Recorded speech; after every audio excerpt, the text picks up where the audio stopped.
Guys দেখো, পিকু আমাকে ঘুমাতে দিচ্ছে, তুই ঘুমাতে দিবি না আমাকে? কি রে, তুই আমাকে ঘুমাতে দিবি না? এই বদমাইশ, তুই ঘুমাতে দিবি না আমাকে?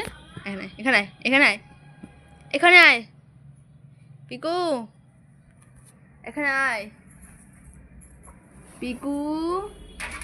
দেখো দেখো কি অত্যাচারটাই না করে। কি রে, তো বদমাইশি কেন? হ্যাঁ দেখছি, দেখো দেখো তোমরাই দেখো এরকম বদমাইশিটা করলে কিরকম লাগে। হুম, আয় পিকু, পিকু আয় এখানে আয়, আয় এখানে আয়, এখানে আয়, এখানে আয়, এখানে আয়। মানে আমি একটু শুয়ে আছি, সেটা সহ্য হচ্ছে না ওর। কেন রে? হুম, আমি শুয়ে আছি সেটাও সহ্য হচ্ছে না, মানে এরকমই অত্যাচার করতে থাকে আমার সাথে। কেন এরকম করে আমার সাথে?